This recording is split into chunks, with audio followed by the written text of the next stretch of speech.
राधे राधे दोस्तों, कैसे हैं आप सब लोग। आज हम बात करेंगे कजरी तीज का पूजा हम घर पर बड़ी सरल विधि से कैसे कर सकते हैं। अपनी पति का लंबी उम्र के लिए और घर में सुख समृद्धि के लिए महिलाएं ये व्रत रखती है। अविवाहित महिलाएं भी ये व्रत करती है अच्छे घर और वर पाने के लिए। तो चलिए बहुत ही सरल विधि से घर पर पूजा कैसे करें वो हम देख लेते हैं। तो देखिए यहाँ पे ना निमड़ी माता या कजरी माता का पूजा की जाती है, जो पार्वती माता का ही एक स्वरूप होती है।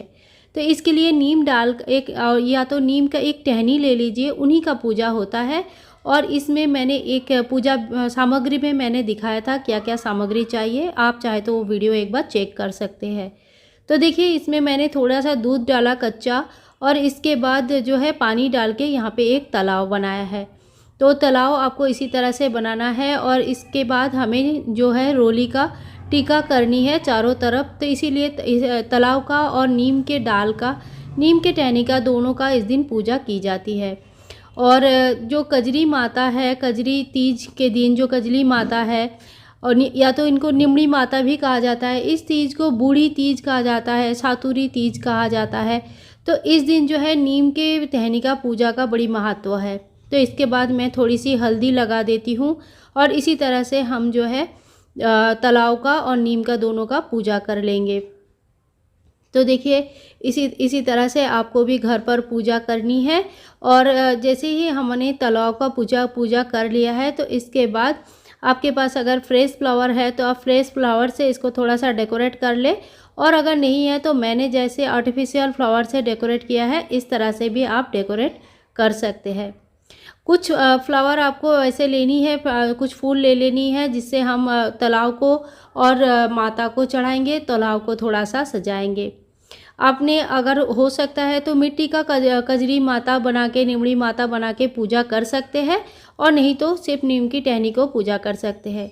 तो देखिए जैसे हरियाली तीज में झूला डाला जाता है, उसी तरह से इस दिन भी, कजरी तीज के दिन भी कई जगह पे झूला डाला जाता है। तो यहाँ पे मैंने थोड़ी सी मेहंदी ले लिया है, और मेहंदी को थोड़ा सा ऐसे पेस्ट जैसा बनाएं, और इसी की हेल्प से अभी हम कलावा से झूला बनाएंगे। तो देखिए यहाँ पे मैं दीवार पे झूला बना रही हूँ। अगर आपको लगता है कि दीवार में ऐसा, मेरे यहाँ पे टाइल्स है तो मैं डायरेक्ट दीवार पे ही बना रही हूँ। और अगर आपके यहाँ पे टाइल्स ऐसा कोई व्यवस्था नहीं है तो आप दीवार में एक कागज़ चिपका ले, और उसके ऊपर झूला टांगे, और उसके ऊपर आप जो है बाकी की पूजा कर सकते हैं। इससे आपकी दीवार भी ख़राब नहीं होगी और पूजा भी हो जाएगा। अगर आप व्रत नहीं भी रख पाते हैं तो कोई बात नहीं, पूजा आप कर सकते हैं, इससे भी घर की कल्याण होता है और पति की उम्र और बाकी उनके लिए बहुत अच्छा रहता है। अब देखिए मैं यहाँ पे एक स्वास्तिक बना लूँगी। तो स्वास्तिक मैंने यहाँ पे कुमकुम से ही बनाया है, और इसी तरह से यहाँ पे एक स्वास्तिक बनाना चाहिए। कभी भी कोई शुभ काम, शुभ मंगलजनक काम होता है ना, तो हिंदू शास्त्र के अनुसार हमें स्वास्तिक जरूर बनानी चाहिए। इसके बाद देखिए हम कुमकुम से 16 टिक्कियाँ लगाएंगे या 13 टिक्कियाँ लगाएंगे। कहीं कहीं 16 टिक्कियाँ लगाया जाता है, कहीं कहीं 13 टिक्कियाँ लगाया जाता है। तो देखिए मैंने यहाँ पे 13 टिक्की लगा दिया है, और मैंने इस तरह से काजल बना के रखती हूँ घर पर। तो देखिए यहाँ पे मैंने अभी काजल से भी 13 टिक्की लगाएंगे। तो काजल से लगानी है हमें, और कुमकुम से लगानी है, और हमें 13 टिक्की लगानी है मेहंदी से। तो मेहंदी को भी अच्छे से घोल ले, और इस तरह से जो है मेहंदी से भी 13 टिक्की लगाए। तो मेहंदी का हमने छोटी उंगली से लगाया है, और बाकी जो टिक्की है वो मैंने अनामिका से लगाया है। आप देखिए निमड़ी माता को हम पान, फूल इत्यादि अर्पण करेंगे। आपने अगर मदार का पत्ता लाएंगे तो ये भी एक कंपलसरी होता है, पर मुझे नहीं मिल पाई तो मैंने इसलिए नहीं चढ़ाया। अगर आपको मिल पाता है तो आप मदार का पत्ते भी जरूर चढ़ाए।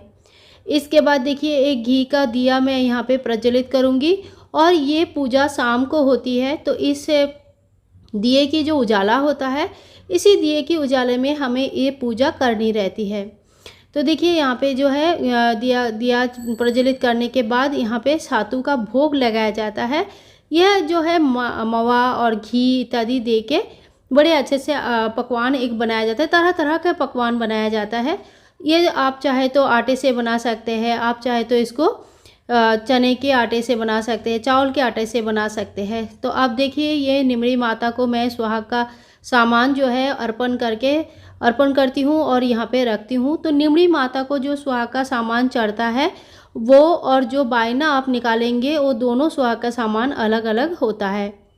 निमड़ी माता को सुहाग का सामान अर्पण करने के बाद जो है हमें कुछ दक्षिणा रखनी है और उसके बाद हम धूप और दीप कर देंगे। दीप तो हमने पहले ही प्रज्वलित करके रखा है और अब जो है हम धूप भी प्रज्वलित कर देंगे। झूला डालने का इस दिन काफ़ी ज़्यादा महत्व होता है। और ये देखिए यहाँ पे जो है एक कोई भी कांसे का बर्तन या पीतल के बर्तन में एक लोटे में आपको जो है पानी लेनी है, शुद्ध जल लेना है और इसी जल से जो है हम चंद्रमा को अर्घ्य देंगे। इस लोटे के ऊपर भी 13 टिक्कियाँ लगाया जाता है। तो देखिए मैंने 13 टिक्की यहाँ पे भी लगा दिया है और इनके ऊपर जो है हल्दी का भी अभी मैं टिक्की लगा दूंगी। तो हल्दी और कुमकुम का टीका लगाना बहुत ही शुभ माना जाता है, तो इसी तरह से हल्दी कुमकुम का टीका लगाया जाता है। इसके बाद हम लोटे में भी एक फूल चढ़ा देंगे और थोड़ी सी डेकोरेशन कर लेंगे। ये कोई कंपलसरी नहीं है, लेकिन अच्छा लगता है जब कोई पूजा करते हैं ना हम लोग, तो जितना अच्छे से सजा के करेंगे तो उतना हमारा मन भी अच्छा लगा रहता है। यहाँ पे मैं 5 टिक्कियाँ लगाती हूँ और ये बहुत ही शुभ माना जाता है। चंद्रमा को अर्घ्य देते हैं इसी जल से और इसके बाद जो है पारण करते हैं और तभी जो है व्रत की समापन होता है। तो देखिए जो फल हमने लिया था वो फल हम माता को अभी अर्पण करेंगे और इसमें से जो नींबू और ककड़ी है इसकी छाया हमें इस पौंड में जो हमने बनाया है तालाब, इसमें हमें देखनी रहती है। इस तालाब में आपको बाकी चीज़ें कुछ चीज़ें होती है जो करना रहता है, जैसे ये नींबू का देखना होता है, ककड़ी का या खीरा जो भी बोलते हैं वो देखिए, साथ में मोती का जो माला लिया है उसकी छाया आपको देखनी चाहिए। सुहाग का सामग्री जो भी आपके है खुद के, उन सब चीज़ों का छाया आपको ज़रूर देखनी चाहिए। और जो चुनरी ओढ़ के पूजा करेंगे, देखिए आज तो कजरी तीज नहीं है, लेकिन जिस दिन आप पूजा करेंगे चुनरी ओढ़ के उस दिन उस चुनरी का भी छाया आप ज़रूर देखें। इसके बाद देखिए आप नथ जो भी आप पहनते हैं, सुहाग के जो सामग्री है, नथ पहनते हैं, चाहे बोरला पहनते हैं, मांग टीका पहनते हैं या मंगलसूत्र जो भी है सुहाग के सामान, वो सारी चीज़ें हमें इसी तालाब में उनकी प्रतिबिंब हमें देखनी रहती है। इससे सुहाग की लंबी उम्र होती है। और इसके बाद जो है हम सीधे हाथों पे गेहूं का 13 दाना रखेंगे और इस 13 दाना को रख के फिर माता की व्रत कथा सुनेंगे। माँ की व्रत कथा के वीडियो भी जरूर अपलोड कर दूंगी।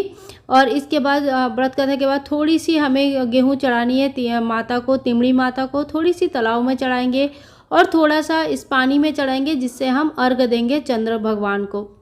अब जो है पूजा के बाद थोड़ा सा पानी का छटा लगाना रहता है। तो देखिए इस तरह से हमने पानी का छींटा लगा दिया और इसी तरह से हमारा जो है पूजा संपूर्ण होते हैं। अब जो है माँ का हम आरती करेंगे। अगर आपको निमड़ी माता का आरती नहीं आता है तो आप पार्वती माँ का भी आरती कर सकते हैं। निमड़ी माता, कजरी माता, पार्वती माँ का भी एक स्वरूप है, तो आप इस दिन पार्वती माँ का भी आरती कर सकते हैं।